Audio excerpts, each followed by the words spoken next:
In this video, we will talk about an issue that many people do not talk about. Welcome to the Somsphere channel. Please subscribe. Thank you. In 2000, Saddam Hussein did something very few people paid attention to. He announced Iraq would start selling oil in euros, not US dollars. 3 years later, the United States invaded Iraq. No weapons of mass destruction were ever found, but something else happened quietly. Iraqi oil went right back to being priced in dollars. Most people call that a coincidence. I call it a lesson. In 2009, Muammar Gaddafi proposed something even more dangerous, a gold-backed African currency, the gold dinar. It would have allowed African nations to buy oil without using dollars. In 2011, NATO intervened in Libya for humanitarian reasons. Gaddafi was killed. The gold dinar disappeared. Libyan oil, back to dollars. Another coincidence. I'm noticing a pattern. Go back further. In 1971, President Nixon took the US dollar off the gold standard. The dollar was no longer backed by gold, only a promise. By all historical logic, the dollar should have collapsed. It didn't. Why?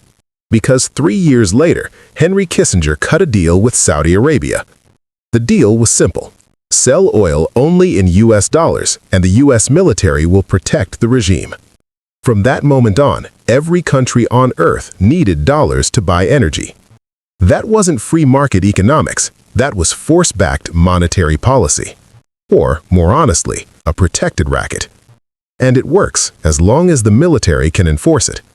Watch what happens when countries challenge it. Russia demands rubles for natural gas?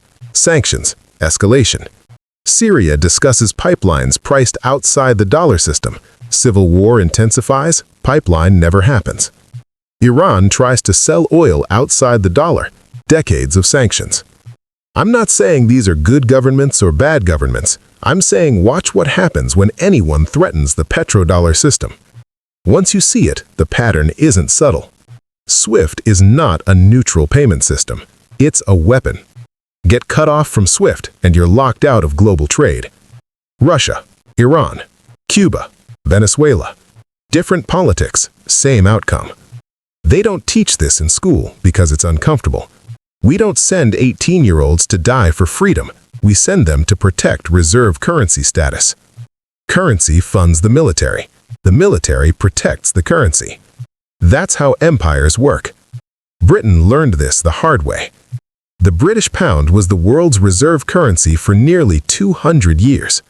After World War II, Britain lost reserve status.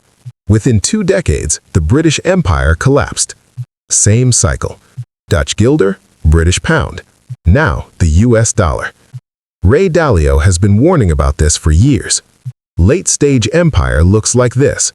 Military overextension, rising debt, currency weakening, rivals building alternatives. China's Belt and Road isn't charity. It's about creating debt relationships denominated in yuan. BRICS aren't talking about alternatives because they're friends. They're building an exit ramp from dollar dependence. When the dollar loses reserve status, not if, when, the ability to print money without consequences disappears. Then the military contracts. Then the empire ends. You can call this cynical. I call it financial history. Every war in my lifetime had a currency angle if you knew where to look. Freedom and democracy is the marketing. The actual policy documents talk about maintaining dollar liquidity in global energy markets. I'm not anti-military. I'm anti-bullshit. If we're sending people to fight, we should at least be honest about why.